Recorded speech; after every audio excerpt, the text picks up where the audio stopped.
ស្ត្រីម្នាក់បានពន្យល់ថាការមកដល់របស់អ្នកអវកាសលើផែនដីមិនមែនកើតឡើងថ្មីនេះទេព្រោះពួកគេបានស្ថិតនៅទីនេះរួចមកហើយរយៈពេល2ឆ្នាំបន្ទាប់ពីយាន Mothership របស់អ្នកអវកាសលើកដំបូងបានបង្ហាញខ្លួនប្រជាជនរាប់ពាន់លានអ្នកត្រូវបានបំផ្លាញបន្ទាប់ពីរយៈពេលមួយយាន Mothership មួយទៀតបានមកដល់ហើយលើកនេះវាមានភាពសកម្មខ្លាំងជាងមុនការប្រយុទ្ធបានរីករាលដាលទៅទូទាំងភពផែនដីដោយមានសង្គ្រាមកើតឡើងគ្រប់ទ្វីបខណៈដែលមនុស្សស្រឡាញ់ជីវិតកំពុងប្រយុទ្ធយ៉ាងអស់កម្លាំងដើម្បីអាចបន្តរស់រានមានជីវិតទៅទៀតបានក្រុមអ្នកអវកាសខ្លះបានជ្រើសរើសគ្រប់គ្រងមនុស្សដើម្បីព្យាយាមបញ្ឈប់ការបំផ្លាញប៉ុន្តែការសហការនេះមិនបានជោគជ័យទេប្រទេសអូស្ត្រាលីចុងក្រោយបានធ្លាក់ចូលក្នុងការគ្រប់គ្រងរបស់អ្នកអវកាសហើយកម្លាំងមនុស្សដែលនៅសល់ត្រូវបានបង្ខំឲ្យពឹងផ្អែកលើការវាយប្រហារទុយក្នុងសម្ងាត់ជំនួសឲ្យសង្គ្រាមបើកចំខ្ញុំខ្លាចថាអាក្រក់បំផុតនៅតែរងចាំមកបុរសម្នាក់ឈ្មោះ Bud Miller ជាអ្នកដឹកនាំក្រុមសម្ងាត់មួយដែលមាន Matt Simmons រួមចំណែកផងដែរភារកិច្ចរបស់ពួកគេមានទំនាក់ទំនងជាមួយប្រតិបត្តិការសម្ងាត់មួយរបស់អាមេរិកនៅឆ្នាំ1965ដែលមានឈ្មោះ Operation Rainfall ដែលពាក់ព័ន្ធនឹងវត្ថុមិនស្គាល់មួយដែលបានរកឃើញពីជម្រៅសមុទ្រអ្វីមួយដែលអ្នកអវកាសអាចកំពុងស្វែងរកឥឡូវនេះអេជាសាសបានរកឃើញវាដាក់ជាប់នៅលើបាតសមុទ្រនៅឆ្នាំ1966 3ថ្ងៃមុននេះ Sydney ត្រូវបានកងកម្លាំងអ្នកអវកាសកាន់កាប់ម្ដងទៀតរចនាសម្ព័ន្ធធំអណ្ដែតនៅលើក្រុងដូចជាគោកស្នែងដែលមានកងទ័ពខ្លាំងគ្រប់គ្រងនៅលើដីពួកគេបានប្រយុទ្ធយ៉ាងសាហាវប្រឆាំងនឹងកម្លាំងអ្នកអវកាសទូទាំងក្រុងដែលខូចខាតអ្នកអវកាសបានវាយប្រហារពួកគេយ៉ាងខ្លាំងដោយប្រើឧបករណ៍យោធាចុងក្រោយកងទ័ពភាគច្រើនរបស់អូស្ត្រាលីត្រូវបានបំផ្លាញកងកម្លាំងដែលនៅសល់ត្រូវបានដឹកនាំដោយ Abraham ខណៈកងអាកាសត្រូវបានបញ្ជាការដោយ Hayes អង្គការសុខភាពពិភពលោក WHO ផ្ដោតលើការជួយសង្គ្រោះអ្នករស់រាននៅក្នុងក្រុងដែលត្រូវបានបំផ្លាញល្អហើយយើងមកទាន់ពេលព្រមទាំងត្រូវនាំពួកគេចេញក្នុងអំឡុងភារកិច្ចក្រុមយោធាមួយទទួលសេចក្តីណែនាំខណៈពួកគេកំពុងចូលកាន់ទីតាំងប៉ុន្តែពួកគេត្រូវបានវាយប្រហារយ៉ាងធ្ងន់ធ្ងរពីកម្លាំងសត្រូវនៅពេលដូចគ្នានេះមេកងអាកាស Robin បានដឹកនាំការវាយប្រហារតាមអាកាសដើម្បីគោលដៅទៅលើប៉មអ្នកអវកាសនិងកងអាកាសរបស់ពួកវាយល់ព្រម Whiskey 1យើងកំពុងចាប់ផ្ដើមវាយប្រហារនៅលើ Day Matt Marcus ហើយក្រុមសម្របសម្រួលមនុស្សនិងអ្នកអវកាសសម្ព័ន្ធមួយបានចូលទៅក្នុងស្ថានីយ៍អ្នកអវកាសមួយដោយប្រើព័ត៌មានសម្ងាត់ពីអ្នកអវកាសនៅខាងក្នុងពួកគេអាចជួយសង្គ្រោះអ្នកទោសដែលត្រូវបានចាប់ខ្លួនទាំងមនុស្សនិងអ្នកអវកាសខណៈពេលកំពុងអនុវត្តការសង្គ្រោះពួកគេបានជួបប្រទះមេបញ្ជាការអ្នកអវកាសមួយដែលស្លៀកសពស្ពីនបច្ចេកវិទ្យាចុងក្រោយហើយត្រូវបង្ខំឲ្យប្រយុទ្ធជាមួយវាបានព្យាយាមប្រយុទ្ធជាមួយវាប៉ុន្តែត្រូវបានវាឈ្នះយ៉ាងឆាប់រហ័សMarcus បានចូលជួយគាត់ហើយរួមជាមួយអ្នកដទៃម៉ែតអាចបាញ់អ្នកអវកាសនោះបានក្រុមបានសង្គ្រោះអ្នកទោសហើយត្រូវបានបញ្ជាឲ្យបំផ្លាញស្ថានីយ៍អ្នកអវកាសទោះបីជាមានកម្លាំងមិត្តភាពផ្លាស់នៅក្នុងនោះក៏ដោយក្រោមការសម្រេចចិត្តរបស់មេបញ្ជាការ Hayes Robin និងក្រុមអាកាសចេញវាយប្រហារតំបន់នោះបន្ទាប់ពីនាំប្រជាពលរដ្ឋចេញនៅតែមានកម្លាំងមិត្តភាពនៅក្នុងតំបន់នោះជាការបញ្ជាប្រជាពលរដ្ឋដែលត្រូវបានសង្គ្រោះត្រូវបាននាំទៅកាន់មន្ទីរមជ្ឈមណ្ឌលប្រឆាំងនៅទីតាំងមួយទៀត Amelia និង Abraham ជួយក្រុមអ្នករស់រានមានជីវិតមួយដែលមានអ្នកអវកាសម្នាក់កំពុងសហការជាមួយមនុស្សពួកគេបន្តទៅជួបក្រុមអ្នកអវកាសមួយទៀតនៅលើផ្លូវពួកគេបានជួបក្មេងស្រីតូចម្នាក់ពាក់ឧបករណ៍លើក្បាលដែលមានកាមេរ៉ាដែលអ្នកអវកាសប្រើសម្រាប់ប្រមូលព័ត៌មានសូមកុំធ្វើអីទេបច្ចេកវិទ្យានេះជារបស់ម៉ៃអ្នកអវកាសដែលនៅជាមួយពួកគេបានសង្កេតឃើញឧបករណ៍នោះហើយបំផ្លាញវាបន្ទាន់ពេលពួកគេជួបអ្នកអវកាសក្រុមផ្សេងទៀតពួកគេយល់ព្រមផ្លាស់ប្ដូរព័ត៌មានដើម្បីទទួលបានអត្ថប្រយោជន៍ពីមនុស្សពួកគេពិភាក្សាអំពីការជួញដូរអាវុធសម្ភារៈនិងការការពារដោយផ្លាស់ប្ដូរជាមួយព័ត៌មានពីអ្នកអវកាសអ្នកមិនគួរសុំព័ត៌មានដើម្បីជួញដូរទេ Amelia ក៏មានការបញ្ជាអំពីប្រតិបត្តិការ Rainfall ផងដែរប៉ុន្តែមិនទាន់មានព័ត៌មានថ្មីបន្ថែមទេនៅមូលដ្ឋានវិញមានក្មេងស្រីម្នាក់ឈ្មោះ Isabella បង្ហាញនៅសញ្ញានៃការរងទុក្ខផ្លូវចិត្តពីបទពិសោធន៍កន្លងមកជាមួយអ្នកអវកាស Isabella បានប្រាប់ Amelia ថានាងនៅតែមានបញ្ហាជាមួយរឿងនេះបានបង្ហាញវត្ថុមួយដែលពួកគេទើបរកឃើញកាលពីពេលប្រយុទ្ធជាមួយអ្នកអវកាសពេលខ្លះខ្ញុំភ្ញាក់ក្រោកឡើងដោយស្រែកពីអ្វីដែលពួកគេធ្វើដល់ខ្ញុំនៅកន្លែងផ្សេងទៀតអ្នកបញ្ជាការ Hayes បានបញ្ជាឲ្យវាយប្រហារលើស្ថានទីអ្នកអវកាសដោយជឿថាអ្នកអវកាសទាំងអស់គឺជាស្ត្រូវគាត់រាយការណ៍ថាសង្គ្រាមនេះកំពុងចាញ់មិនត្រឹមតែអូស្ត្រាលីទេតែរួមទាំងអឺរ៉ុបនិងអាមេរិកផងដែរសូម្បីតែការប្រើអាវុធនុយក្លេអ៊ែរក៏មិនអាចបញ្ឈប់អ្នកអវកាសបានដែរដោយសេពនៃឥឡូវនេះស្ថិតនៅក្រោមការគ្រប់គ្រងពេញលេញរបស់កម្លាំងសត្រូវហើយបច្ចេកវិទ្យារបស់ពួកគេក៏មានភាពរីកចម្រើនខ្លាំងជាងយ៉ាងច្រើនការដកថយត្រូវបានមើលឃើញថាជំរើសចុងក្រោយតែមួយមានកម្លាំងសំខាន់គ្រប់ទិសទាំងអស់ហើយយើងកំពុងរងការបាត់បង់យ៉ាងធ្ងន់ធ្ងរដែលមិនអាចទ្រាំទ្របាន Abraham បានប្រឆាំងវិញដោយនិយាយថាពួកគេមិនគួរចោលអ្នករស់រានមានជីវិតមនុស្សដែលនៅសល់ទេទោះជាយ៉ាងណារបាយការណ៍ពីអ្នកបើកយន្តហោះបង្ហាញថាកម្លាំងមនុស្សនៅសល់នៅក្រៅទីក្រុងកាន់តែតិចទៅទោះបីមានការខិតខំរក្សាឲ្យការប្រយុទ្ធនៅតែមាននៅក្នុងទីក្រុងក៏ដោយ Amelia និងអ្នកផ្សេងទៀតបានប្រាប់លោក Hayes អំពីព័ត៌មានថ្មីដោយបញ្ជាក់ពីកន្លែងសំខាន់មួយឈ្មោះ Rainfall ព្រមទាំងបញ្ជាក់ថាវាជាកន្លែងសំខាន់មួយផងដែរ វិជីគោដែលមូលដ្ឋានសំខាន់របស់អាមេរិកដែលស្ថិតនៅកណ្ដាលប្រទេសអូស្ត្រាលីពួកគេជឿថាអ្នកឱកាសកំពុងស្វែងរក ប៉ុន្មានសប្តាហ៍មុននេះខ្ញុំទទួលព័ត៌មានជាច្រើនដែលបញ្ជាក់ពីព្រឹត្តិការណ៍មួយ ទោះបីជា Hayes បង្ហាញការស្ទាក់ស្ទើរក៏ Abraham នៅតែបញ្ជាក់ថាត្រូវផ្ញើក្រុមតូចមួយទៅស៊ើបអង្កេតនៅ Punjab គាត់ស្នើសុំអ្នកស្ម័គ្រចិត្តឲ្យ Matt និង Gary បានជំហានមុខពួកគេរៀបចំសម្រាប់ភារកិច្ចនេះដោយប្រើសិទ្ធិឱកាសដែលមានឈ្មោះថា Vogue ជាឧបករណ៍ធ្វើដំណើរដំបូង Matt មិនយល់ព្រមនឹងគំនិតនេះទេប៉ុន្តែ Gary បានប្រាប់គាត់ថាសិទ្ធិទាំងនេះជាសិទ្ធិស្មោះត្រង់បំផុតដែលមាន មានអ្នកស្ម័គ្រចិត្ត2នាក់ទៅដោយយានយន្តដីទៅកាន់ Pine Gap មុនពេលចេញដំណើរពួកគេបានធ្វើការរៀបចំបញ្ចប់ចុងក្រោយ Gary បាននិយាយលាភរិយានិងកូនរបស់គាត់ពួកគេត្រូវបានផ្ដល់សេចក្តីណែនាំដើម្បីធានាថាពួកគេត្រៀមខ្លួនរួចសម្រាប់ដំណើរដ៏គ្រោះថ្នាក់នៅមុខហ៊ីបតានតឹងចាប់ផ្ដើមការឡើងរវាង Matt និង Amelia ព្រោះពួកគេមិនយល់ស្របគ្នាអំពីវិធីដោះស្រាយជាមួយអ្នកឱកាសទេ Amelia គាំទ្រគំនិតធ្វើសន្តិភាពខណៈដែល Matt មិនទុកចិត្តពួកគេក្រុមបានចេញដំណើរដោយមានគោលបំណងបញ្ចប់ភារកិច្ចនិងធានាសុវត្ថិភាពសម្រាប់អ្នកដទៃ តើអ្នកនៅរាប់អានសត្រូវក្នុងពេលដែលយើងត្រូវតែប្រយុទ្ធឬ នៅពេលដូចគ្នាប្រជាពលរដ្ឋនៅមូលដ្ឋានចាប់ផ្ដើមជំនះខ្លួនក្រោមការត្រួតពិនិត្យរបស់ Dennis បានរៀបចំបូសនិងបញ្ជូនចេញជាការដឹកជញ្ជូនជាក្រុម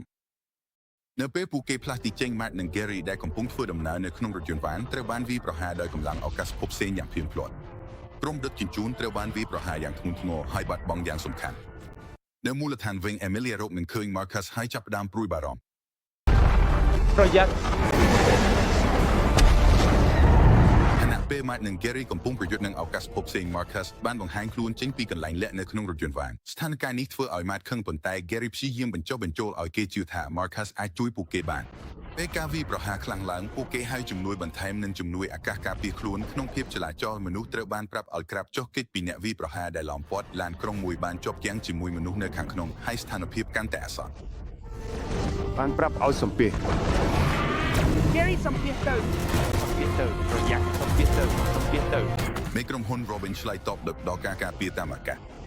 នាងត្រឡប់មកវិញដើម្បីការពាររថយន្តដែលដឹក Matt ហើយចាប់ផ្ដើមវាយប្រហារពីយន្តហោះរបស់នាងដោយបំផ្លាញយន្តហោះឱកាសមួយរបស់អតិផរណាដែលកំពុងគំរាមក្រុមរថយន្តក្នុងពេលតែមួយនោះផងដែរមេបញ្ជាការ Hayes បានផ្ដល់បញ្ជាដែលខាត់ថាគ្រួសារអតិផរណាដែលជាមិត្តរួមសម្ព័ន្ធមិនអាចជួយជំរកជាមួយមនុស្សបានទេយើងត្រូវ រងចាំអីមនុស្សមុនសិន ទេឲ្យពួកគេឆ្លងកាត់ទៅ ទីមិនអាចកើតឡើងទេហើយ នេះរួមបញ្ចូលទាំងប្រពន្ធនិងកូនរបស់ Gary ផងដែរ Amelia ខ្លាចជាមនុស្សខឹងចំពោះបញ្ជារបស់គាត់ហើយបដិសេធមិនអនុវត្តតាមដោយលាក់យកពួកគេទៅក្នុងរថយន្តផ្ទាល់ខ្លួនរបស់នាងបន្តិចក្រោយមកមូលដ្ឋានត្រូវបានវាយប្រហារដោយកម្លាំងអតិផរណាពួកគេត្រូវបានព្រមានអំពីយានយន្តឱកាសអតិផរណាធំមួយដែលកំពុងបញ្ចេញទ្រព្យបែកមានអំណាចខ្លាំងពីលើបណ្ដាលឲ្យមានការបំផ្លាញយ៉ាងធំធេងជោគជ័យក្រុមរថយន្តបានចេញទៅទាន់ពេលមុនពេលការវាយប្រហារបំផ្លាញនោះកើតឡើងថ្ងៃបន្ទាប់មកទទួលបានការហៅទូរស័ព្ទហើយត្រូវបានប្រាប់ថាមូលដ្ឋាននៅសៃណីត្រូវបានបំផ្លាញគាត់ត្រូវបានបញ្ជាឲ្យផ្ដោតលើភារកិច្ចនិងស្វែងរកព័ត៌មានអំពីភ្លៀង ដើមកំណើតយានយន្តឱកាសអតិផរណា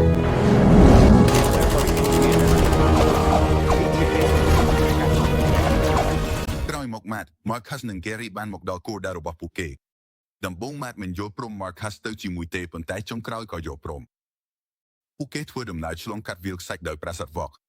នៅលើផ្លូវពួកគេបានឈប់នៅកន្លែងមួយដែលមើលទៅដូចជាតំបន់ស្នាក់នៅរបស់អតិផរណាGary បាននិយាយថារឿងរ៉ាវអំពីភពរបស់ពួកគេដែលមានរូបរាងដូចភពផែនដីមានស្រាប់នៅក្នុងសហគមន៍អតិផរណាជាយូរមកហើយរឿងរ៉ាវជាច្រើននោះក៏បានបង្ហាញថាជាការពិតផងដែរ Matt បានប្រាប់គាត់ថាភពរបស់ពួកគេត្រូវបានបំផ្លាញរួចហើយគាត់ក៏មិនចាប់អារម្មណ៍ដែរ សៃនៃទើបតែត្រូវបានបំផ្លាញមានរឿងរ៉ាវពីភពរបស់យើងតាំងពីយូរមកហើយ ក្នុងអំឡុងពេលនោះ Amelia, Abraham និងអ្នករស់រានមានជីវិតនៅសល់បានមកដល់មូលដ្ឋានភ្នំបៃតងដែល Commander Hayes មានស្ថានភាពស្ថិតនៅទីនោះរួចហើយពេលមកដល់មនុស្ស Ali Young ដែលជាមិត្តរួមសង្គ្រោះត្រូវបានបំបែកចេញពីមនុស្សដើម្បីពិនិត្យ Amelia បន្តទាមទារថា Ali Young ទាំងនេះគួរត្រូវបានទុកចិត្តប៉ុន្តែស្ថានភាពនៅតែតានតឹងនាងត្រូវបានប្រាប់ថានេះជាច្បាប់របស់មូលដ្ឋានហើយត្រូវបានធានាថាពួកគេនឹងត្រូវបានថែរក្សាឲ្យល្អបន្ទាប់ពីជួបជាមួយ Hayes Amelia សួរគាត់ថាហេតុអ្វីបានជាគាត់បានបញ្ជាឲ្យទុក Ali Young នៅក្រៅពេលមនុស្សឱកាសបានជម្លៀសចេញពីមូលដ្ឋានមុន Hayes បន្តទាមទារថាគាត់គ្រាន់តែអនុវត្តតាមនីតិវិធីប៉ុណ្ណោះបន្ទាប់មកគាត់បង្ហាញឧបករណ៍យោធាថ្មីដែលបានធ្វើឲ្យប្រសើរឡើងដោយប្រើបច្ចេកវិទ្យា Ali Young រួមមានយន្តហោះចម្បាំងសម័យថ្មីរួមទាំងរថក្រោះនិងកាំជ្រួចបង្ហាញថាការរៀបចំកំពុងត្រូវធ្វើឡើងសម្រាប់សង្គ្រាមធំមួយវាគឺជា ហៅថានីតិវិធីរបៀបនីតិវិធីចាស់ អូខេវាគូជា ហៅថានីតិវិធី អត់ចាងាយស្រួលណាស់ នៅក្នុងតំបន់សត្រូវ Matt, Marcus និង Gary ត្រូវបានបណ្ដេញប្រម៉ែងដោយកងល្បាត Ali Young ពួកគេមានផែនការត្រួតពិនិត្យស្ថានភាពហើយ Gary អាចបោកក្រុមអាលីយ៉ង់មួយបានដើម្បីឲ្យពួកគេលួចយករថក្រហមមួយរបស់អាលីយ៉ង់ជាមួយជំនួយពី Marcus ពួកគេប្រើយានយន្តដែលលួចបានទៅវាយប្រហារកងអាលីយ៉ង់មួយទៀត ខ្ញុំសន្មតថាអ្នកមានគំនិតល្អជាងនេះទេ Gary ខ្ញុំមាន ខណៈដែល Gary និង Marcus ប្រើក្រោះដើម្បីប្រយុទ្ធនឹងអាលីយ៉ង់ម៉ាត់ចាប់កាន់រថក្រោះអាលីយ៉ង់មួយទៀតហើយចាប់ផ្ដើមប្រយុទ្ធជាមួយអាលីយ៉ង់ម្នាក់លើវាគាត់អាចបំផ្លាញវាបានដោយប្រើគ្រាប់បែកឧជាយ៉ាងណាសកម្មភាពរបស់ពួកគេបានទាក់ទាញការយកចិត្តទុកដាក់យ៉ាងឆាប់រហ័សហើយយន្តហោះត្រូវបានហោះមកបញ្ឈប់ពួកគេ Marcus អាចបាញ់ទម្លាក់អ្នកវាយប្រហារខ្លះបានប៉ុន្តែពួកគេត្រូវបានគេបង្ហាប់យ៉ាងឆាប់រហ័ស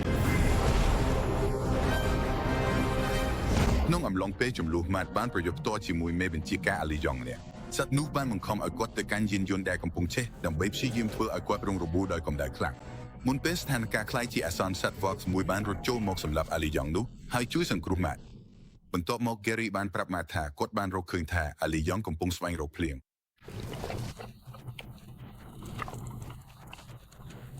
ត្រឡប់មកមូលដ្ឋាន Hayes បានភ្ញាក់ពីសុបិនអាក្រក់មួយគាត់បាននិយាយជាមួយ Isabella ហើយចែករំលែកអនុស្សាវរីយ៍ឈឺចាប់មួយពីអតីតកាលគាត់បានពន្យល់ថាគាត់និងភរិយារបស់គាត់ធ្លាប់ត្រូវបានអាលីយ៉ង់ចាប់ខ្លួនហើយភរិយារបស់គាត់ត្រូវបានទារុណកម្មនិងសម្លាប់រូបភាពអតីតកាលនៃពួកគេត្រូវបានបំបែកចេញពីគ្នានិងគាត់បានរកឃើញភរិយារបស់គាត់បន្ទាប់ពីនាងស្លាប់បានលេចឡើងក្នុងគំនិតរបស់គាត់ខណៈពេលគាត់និយាយអំពីវាបទពិសោធន៍នេះបានបង្កើតឲ្យមានជំនឿថាអាលីយ៉ង់មិនអាចទប់ចិត្តបានទេ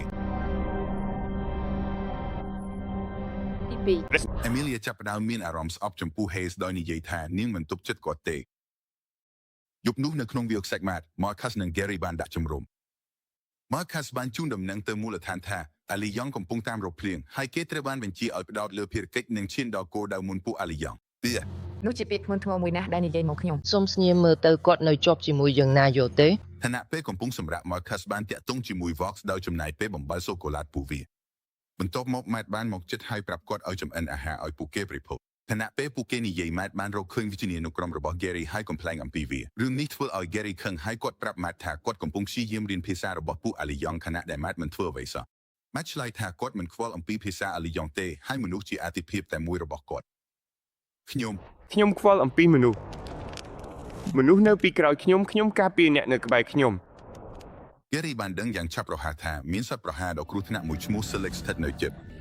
វាជាសត្វស្លាបព្រៅធំមួយដែលត្រូវបាននាំមកដោយអាលីយ៉ង់ហើយវាប្រមាញ់វ៉កសត្វនោះវាប្រហារដោយគ្មានការព្រមានក្រុមបានប្រយុទ្ធថប់វិញពួកគេបាញ់អាវុធរបស់ខ្លួនខណៈដែល Gary ក៏ប្រឈមមុខជាមួយយោធាអាលីយ៉ង់ម្នាក់ទៀតផងដែរក្នុងអំឡុងពេលប្រយុទ្ធ Marcus ត្រូវបានវាយដល់សន្លប់ Matt បានគ្រប់គ្រងការពារគាត់ដោយបាញ់ទៅលើសត្វនោះប៉ុន្តែគាត់អស់គ្រាប់កាំភ្លើងពេលវាឡើងវាយគាត់មុនពេលវាអាចវាយប្រហារការផ្ទុះដ៏ខ្លាំងមួយបានបំផ្លាញវានៅលើអាកាសមនុស្សពីរនាក់ឈ្មោះ Peter និង Bella បានលេចចេញពីពុកខ្សែនៅមូលដ្ឋានភ្នំបៃតង Amelia និង Dennis ក៏កាត់ការព្រួយបារម្ភបន្ទាប់ពីមិនបានទទួលដំណឹងពីក្រុមអាលីយ៉ង់រួមរយៈពេល2ថ្ងៃការសង្ស័យចាប់ផ្ដើមកើនឡើងជាពិសេសចំពោះ Hayes ពួកគេព្យាយាមនិយាយជាមួយ Robin ប៉ុន្តែគាត់ប្រាប់ថា Hayes ជាបុរសល្អហើយកំពុងធ្វើការជាមួយពួកគេដោយមានការបដិញ្ញាចង់រកចម្លើយ Amelia សម្រេចចិត្តស៊ើបអង្កេតបន្ថែមទោះបីមានហានិភ័យក៏ដោយ Dennis លួចកាតរបស់ Robin ហើយបំផ្លាញការយកចិត្តទុកដាក់របស់យាមខណៈដែល Amelia លួចចូលតំបន់ដែលត្រូវបានកំណត់ដើម្បីស្វែងយល់បន្ថែមអំពីស្ថានភាព គាត់ប្រហែលជាឪពុកដូចដែលយើងនៅសល់នៅទីនេះហើយគាត់ក៏ជួយយើងយកការប្រយុទ្ធត្រឡប់វិញផងដែរ Matt និង Gary មកដល់ភូមិលាក់មួយដែល Peter រស់នៅក្នុងស្ថានទីនោះ Peter, Jenny, Bella និង Marcus បានជួបជុំគ្នាវិញបន្ទាប់ពីបានបែកចេញពីគ្នាយូរមកហើយក្រុមបានចែករំលែកអាហារមួយជាមួយគ្នាហើយក្នុងអំឡុងពេលនោះ Matt បានពន្យល់អំពីគោលបំណងនៃបេសកកម្មរបស់ពួកគេជាផ្នែកមួយនៃការស្នាក់នៅក្នុងភូមិពួកគេត្រូវបានស្នើឲ្យប្រគល់អាវុធរបស់ខ្លួនដើម្បីជៀសវាងការបង្កការភ័យខ្លាចចំពោះប្រជាជនក្នុងភូមិបន្តិចក្រោយមក Marcus បានភ្ញាក់ឡើងហើយ Bella បានពន្យល់ថាពួកគេបានជួយសង្គ្រោះពួកគេគាត់មានអារម្មណ៍រំភើបដែលបានជួបជុំជាមួយពួកគេវិញ ការដាក់អាវុធលាក់ខ្ញុំបាននៅរឿងអំពីអ្នកច្រើនណាស់ នៅមូលដ្ឋានយោធា Amelia បានចូលទៅក្នុងមន្ទីរពិសោធន៍ដែលត្រូវបានកំណត់នៅខាងក្នុងនោះនាងបានរកឃើញអ្វីមួយដែលធ្វើឲ្យភ័យខ្លាចអាវុធជីវៈដែល Matt និង Jackson បានយកមកពីមុនកំពុងត្រូវបានសិក្សានៅទីនោះមុននេះគេជឿថាវាជាអាវុធគ្រោះថ្នាក់សម្រាប់មនុស្សប៉ុន្តែ Amelia បានដឹងថាវាត្រូវបានបង្កើតឡើងសម្រាប់អ្នកឱកាស មានអាវុធជីវៈឱកាសចាស់នៅទីនេះជាអាវុធដែល Matt និង Jackson យក អាវុធនេះមានប្រសិទ្ធភាពខ្លាំងណាស់ Hayes និងក្រុមរបស់គាត់កំពុងកែប្រែវាដោយបំលែងវាជាឧស្ម័ននិងរៀបចំវាសម្រាប់ប្រើប្រាស់ក្នុងអាវុធបន្ទាប់មកនាងចូលទៅក្នុងតំបន់ពន្ធនាគារក្រោមដីហើយរកឃើញអ្នកឱកាសជាច្រើនកំពុងត្រូវឃុំខ្លួន នាងបានដឹងថាអ្នកឱកាសដែលត្រូវបំបែកចេញពីមនុស្សកំពុងត្រូវព្យាបាលយ៉ាងសាហាវនិងប្រើជាមនុស្សសាកល្បងពួកគេបានសាកល្បងអាវុធនេះលើអ្នកឱកាសដែលត្រូវចាប់បាននឹងសັບផ្សេងទៀតក្នុងចំណោមអ្នកដែលត្រូវប្រើសាកល្បងមានភរិយានិងកូនរបស់ Gary ដែលធ្វើឲ្យ Amelia ភ្ញាក់ផ្អើល ពេលអ្នកយកមនុស្សប្រភេទខ្ញុំម្នាក់ទៅជាអ្នកទោសវិញនោះ ត្រឡប់មកភូមិវិញស្ថានភាពកាន់តែតានតឹងនៅពេលមនុស្សដឹងថា Gary អ្នកឱកាសដែលធ្លាប់ធ្វើការជាមួយមនុស្សកំពុងស្នាក់នៅទីនោះមនុស្សជាច្រើនបានមកប្រមូលផ្ដុំគ្នាដោយខឹងថាមានអ្នកឱកាសម្នាក់កំពុងត្រូវការពីក្នុងចំណោមពួកគេPeter ព្យាយាមបន្ធូរបន្ថយអារម្មណ៍ពួកគេនិងការពារ Gary ដោយបង្ហាញពីភាពស្មោះត្រង់និងសកម្មភាពរបស់គាត់ប៉ុន្តែមនុស្សជាច្រើនមិនព្រមស្ដាប់ទេដោយនិយាយថាវាធ្វើផ្ទុយនឹងច្បាប់នៃស្ថានទីនេះមនុស្សទាមទារឲ្យប្រគល់វ៉ាក់ផងដែរ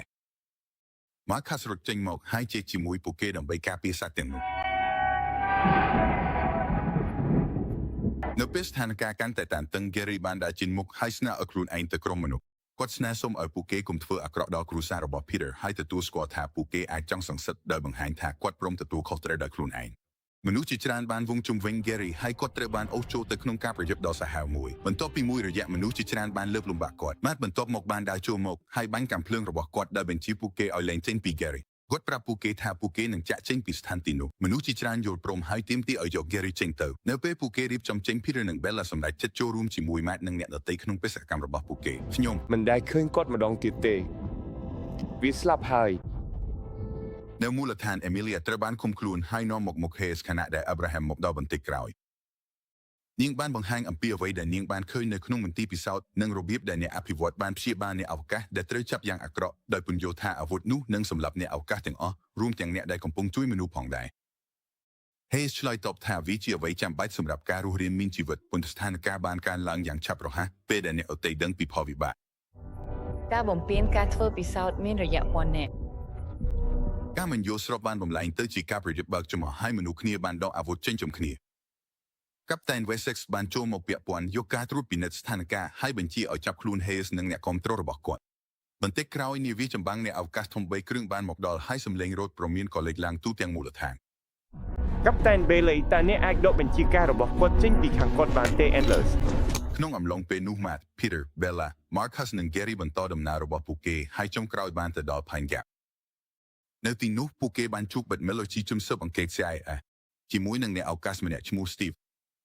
បិទបានពន្យល់ថាពួកគេកំពុងធ្វើការជាមួយគ្នាទោះបីមានការភ័ន្តច្រឡំនិងតានតឹងខ្លះក្នុងការប្រាស្រ័យទាក់ទងរបស់ពួកគេក៏ដោយអាកប្បកិរិយារបស់ Steve មើលទៅចម្លែកហើយក្រុមក៏ពិបាកយល់ពីស្ថានភាពនេះទាំងស្រុងបិទបានប្រាប់ពួកគេថាគ្មាននរណាម្នាក់នឹងស្វែងរក Steve ទេព្រោះគាត់មិនមានប្រយោជន៍សម្រាប់កងទ័ពអ្នកអវកាសនោះទេ Gary មានអារម្មណ៍ថា Steve គួរឲ្យធុញហើយគាត់ក៏សួរថាតើខ្លួនឯងក៏ធ្វើឲ្យពួកគេធុញដូច្នោះដែរឬទេ រងចាំមនុស្សរបស់យើងម្នាក់អាចរកឃើញអ្នកឬសួស្ដីអ្នកសុខសប្បាយរបស់អ្នកដែរឬទេនាំអ្នកត្រឡប់មកទីនេះឬទេជាខ្ញុំទៅសុខសប្បាយរបស់អ្នកដែរឬទេស្រស់ស្អាតមិនធ្វើបែបនោះម្ដងទៀតទេព្រោះវាឆ្ងាញ់អាចបិទមាត់សិនបានទេ ក្រុមបានប្រាប់បិទថាពួកគេមកទីនេះសម្រាប់ប្រតិបត្តិការ Rainfall បិទបានចែករំលែកព័ត៌មានតិចតួចអំពីប្រតិបត្តិការ Rainfall ដោយពន្យល់ថាពួកគេមិនយល់ច្បាស់ទេថាហេតុអ្វីអ្នកអវកាសចាប់អារម្មណ៍លើទីតាំងនេះប៉ុន្តែវាជារឿងសំខាន់ច្បាស់គាត់នាំពួកគេបន្តចូលទៅខាងក្នុងស្ថាបនីយគារ ដោះពុកមាត់គួរឲ្យអស់សំណើចនោះចេញទៅ ខ្ញុំដាំវាឡើងឈួត ត្រឡប់មកមូលដ្ឋានវិញមេដឹកនាំអ្នកអវកាសបានគ្រប់គ្រងប្រព័ន្ធទំនាក់ទំនងដណ្ដើមយកអំណាចលើមូលដ្ឋានហើយស្នើសុំជួបជាមួយ Amelia បើមិនដូច្នោះទេពួកគេនឹងបំផ្លាញមូលដ្ឋានទាំងមូល Amelia និង Abraham យកព្រមនិយាយជាមួយពួកគេដោយសង្ឃឹមថានឹងរកដំណោះស្រាយបានកាប់តែន Wessex រៀបចំវិធានការសុវត្ថិភាពនិងធានាថាពួកគេមានការគ្រប់គ្រងពេលជួបប្រទេសហើយពួកគេចេញពីមូលដ្ឋាន និយាយទៅ Amelia អ្នកអាចធ្វើបាន ក្នុងពេលប្រជុំមានស្ត្រីវ័យចំណាស់ម្នាក់ជាជនអវកាសបានដើរចេញមុខហើយនិយាយទៅកាន់ Amelia នាងពន្យល់ថាមនុស្សជាតិរបស់នាងជាច្រើនរួចរាល់ហើយបានជ្រើសរើសធ្វើតាមគំរូរបស់ Amelia ដោយបោះបង់ការប្រយុទ្ធដើម្បីជីវិតនិងឯកភាពពិភពដើមរបស់ពួកគេត្រូវបានបំផ្លាញហើយផែនដីគឺជាកន្លែងសុវត្ថិភាពចុងក្រោយរបស់ពួកគេ Amelia បានស្នើឲ្យធ្វើការសហការគ្នានិងយកចិត្តគ្នាទូទៅហើយបញ្ឈប់ការប្រយុទ្ធគ្នាទៀត តែឥឡូវនេះអ្នកជាដៃគូរបស់អំណាចការភ័យខ្លាចនឹងការអាម៉ាស់ហើយឬនៅ ទោះបីជាយ៉ាងនេះក៏ដោយអ្នកចាស់នោះក៏បានចាប់ប្រកាន់ Amelia ថាមានការចងចាំជាមួយនឹងការឈឺចាប់ដែលជាតិរបស់នាងបានប្រឈមមកនាងបញ្ជាក់ថាដើម្បីឲ្យសន្តិភាពមានអត្ថន័យត្រូវមាននរណាម្នាក់ទទួលខុសត្រូវចំពោះអំពើកន្លងមកដោយគ្មានការព្រមានអ្នកចាស់នោះបានព្យាយាមសម្លាប់ Amelia ប៉ុន្តែ Abraham បានចូលមកររាំងហើយត្រូវបានចាក់ជំនួសនាង ឯកជន ត្រូវបានបង្ហាញថាជាអន្ទាក់ហើយការស្លាប់របស់គាត់បានបណ្ដាលឲ្យមានការប្រយុទ្ធឡើងវិញភ្លាមខណៈដែលភាពចលាចលបានរីករាលដាល បាញ់ភ្លើង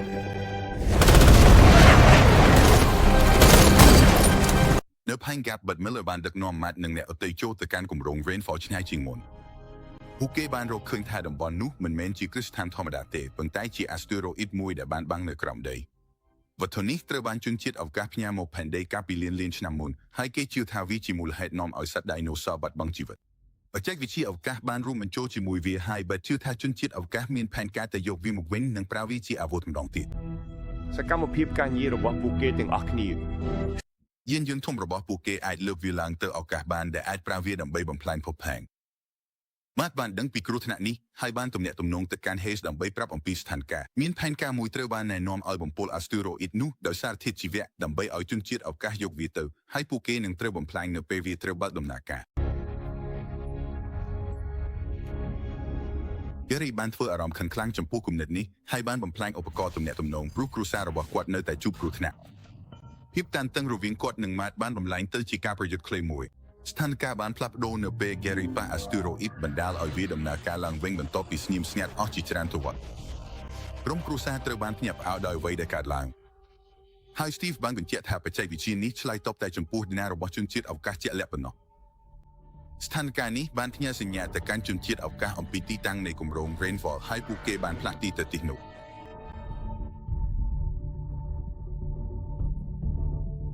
ម៉ាត់បានចង្អុលកាំភ្លើងទៅកាន់ Gary ដោយបង្ហាញថាគាត់មិនមែននៅចំហៀងមនុស្សទេ Gary សារភាពថាគាត់ធ្លាប់ជាសមាជិកកម្លាំងជនជាតិអវកាសកម្រិតខ្ពស់មួយប៉ុន្តែបច្ចុប្បន្នគាត់បានបោះបង់ជីវិតនោះចោលឥឡូវនេះគាត់គាំទ្រមនុស្សហើយសង្ឃឹមថានឹងមានសន្តិភាពភ្លើងបានផុតភ្លាមបង្ហាញថាជនជាតិអវកាសបានមកដល់ផែនការក្រុមបានរៀបចំខ្លួនយ៉ាងលឿនដោយមានផែនការបំផ្លាញ asteroid និងពន្យាពេលជនជាតិអវកាសមុនពួកគេអាចប្រើវា potassium chlorine និងឧស្ម័នពេត្រូរីវនិងរលត់ភ្លើង ត្រឡប់មកវិញនៅ Blue Mountain Amelia និងកាប់សេម Wessex ព្យាយាមការពារថ្នាក់ឋានខណៈដែល Robin ដឹកនាំយន្តហោះចម្បាំងក្នុងអាកាសប្រឆាំងនឹងការវាយប្រហារចូលមកនៅពេលដូចគ្នាក្រុមនៅ Pine Gap ត្រូវបានវាយប្រហារដោយកម្លាំងសត្រូវ Amelia និង Dennis ប្រញាប់ទៅកាន់កំពង់ទំនាក់ទំនងហើយយកការគ្រប់គ្រងសញ្ញាសំឡេងបាញ់ភ្លើង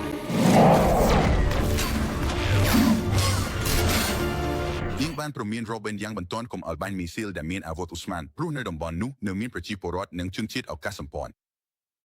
Hayes ប្រើឆានណែផ្សេងទៀតបញ្ជា Robin ឲ្យបន្តធ្វើតាមដដែល Robin ប្រឈមមុខនឹងពាក្យបញ្ជាផ្ទុយគ្នាបានជ្រើសរើសបោះបង់ការវាយប្រហាររបស់នាងនិងថយក្រោយតែអ្នកបើកយន្តហោះម្នាក់ទៀតនៅតែបន្តហើយបាញ់មីស៊ីលចេញវាបាញ់ប៉ះនាវាឯកបញ្ជាការមួយបញ្ចេញពុកឧស្ម័នស្លាប់មួយដែលរីករាលដាលយ៉ាងលឿននៅលើទីស្មរភូមិ Robin ខ្ញុំសន្យាជួយស្វែងរកវិធីមួយឲ្យបាន ការប្រយុទ្ធនៅតែបន្តនៅក្នុងផែនយ៉ាប់ខណៈកម្លាំងជនជាតិអវកាសលើកកម្ពស់ម៉ាត់និងក្រុមរបស់គាត់ពួកគេព្យាយាមការពារខ្លួនឯងប៉ុន្តែចុងក្រោយត្រូវបានវាយជុំវិញ Steve ព្រួយបារម្ភអំពីអ្វីដែលជនជាតិរបស់គាត់នឹងធ្វើចំពោះគាត់ដោយសារតែការសហការរបស់គាត់ខណៈដែល Gary ប្រយុទ្ធជាមួយម៉ាត់និងអ្នកដទៃពួកគេប្រយុទ្ធទាំងអស់កម្លាំងប៉ុន្តែត្រូវបានកម្លាំងជនជាតិអវកាសលើកកម្ពស់នៅពេលនោះសត្វប្រអប់បានមកដល់ហើយវាយប្រហារលើត្រូវប្រែបញ្ហាឲ្យទៅជាភាពអត្ថប្រយោជន៍សម្រាប់ពួកគេក្នុងអំឡុងពេលនោះ Hayes បានប្រឈមមុខជាមួយ Amelia នៅមូលដ្ឋានពួកគេប្រយុទ្ធគ្នាប៉ុន្តែ Amelia ទទួលបានអធិភាពហើយដាក់គាត់ក្នុងបន្ទប់ដែលបិទជិតនាងបានបញ្ចេញឧស្ម័នដូចគ្នាដែលគាត់បានគ្រោងប្រើដោយទុកឲ្យគាត់ប្រឈមមុខនឹងផលវិបាកនៃសកម្មភាពរបស់គាត់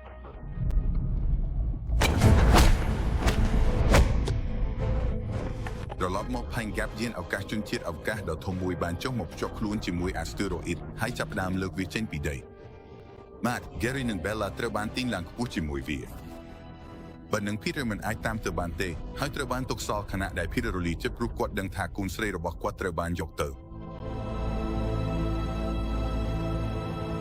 ក្នុងពេលតែមួយនោះកម្លាំងជនជាតិអវកាសបានចាប់ផ្ដើមវាយប្រហារតបស្នងយ៉ាងខ្លាំងលើ Blue Mountain ហើយបំផ្លាញមូលដ្ឋាននោះ Amelia, Dennis, Wessex និងអ្នករស់រានមានជីវិតសល់ទាំងអស់ទាំងមនុស្សនិងជនជាតិអវកាសដែលជាមិត្តរួមគ្នាបានគេចខ្លួនចេញទាន់ពេលមុនពេលមូលដ្ឋានត្រូវបំផ្លាញដោយមាន Robin និងក្រុមរបស់នាងផ្ដល់ការការពារពីលើអាកាស